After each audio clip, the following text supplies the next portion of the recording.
Okay, so for lesson 23, I'm going to go through this first problem. So I'm looking at 1A here. It says, is 2 a factor of 84? And from class, I know that a factor is a number that gets multiplied to get a product, which is an answer.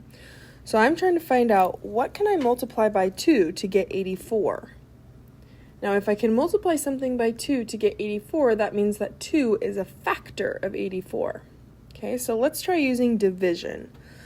So I'm going to write 84 divided by 2.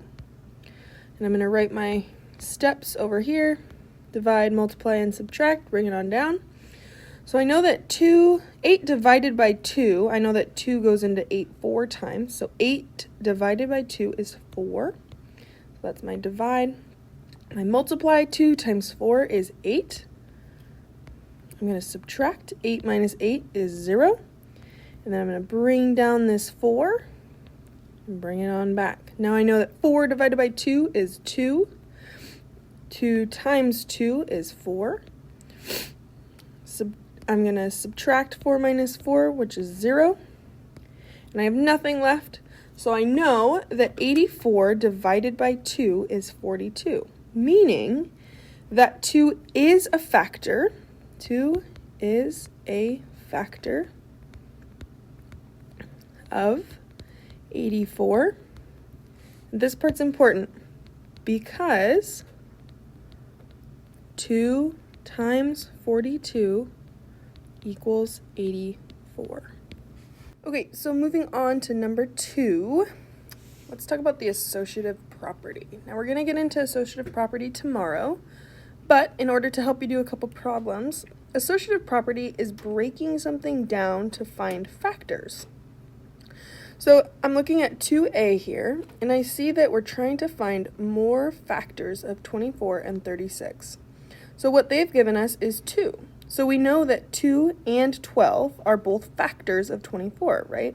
Because factors are something that we multiply to find a product. So if I'm looking here, so this 2 has stayed the same, so this 2 stays. Now I'm looking at this 12. So this 12 becomes blank times 3. Now knowing my math facts, I know that 4 times 3 equals 12. So this is showing that 4 times 3 times 2 equals 24. Now the next one, I'm going to keep this 4 the same, because if I were to multiply 4 times 3, I would get 12, and 12 times 2 is 24. Now this one is saying that 4 times 3 times 2. So if I know that 3 times 2 is 6, I know that 4 times 6 is 24. Moving on down, this just stays the same. 4 times 6 is 24.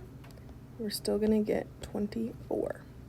So out of this, we see that we have 4. 4 is a factor of 24. 6 is a factor of 24. 3 is a factor of 24. 2 is a factor of 24. And 12 is a factor of 24. All right.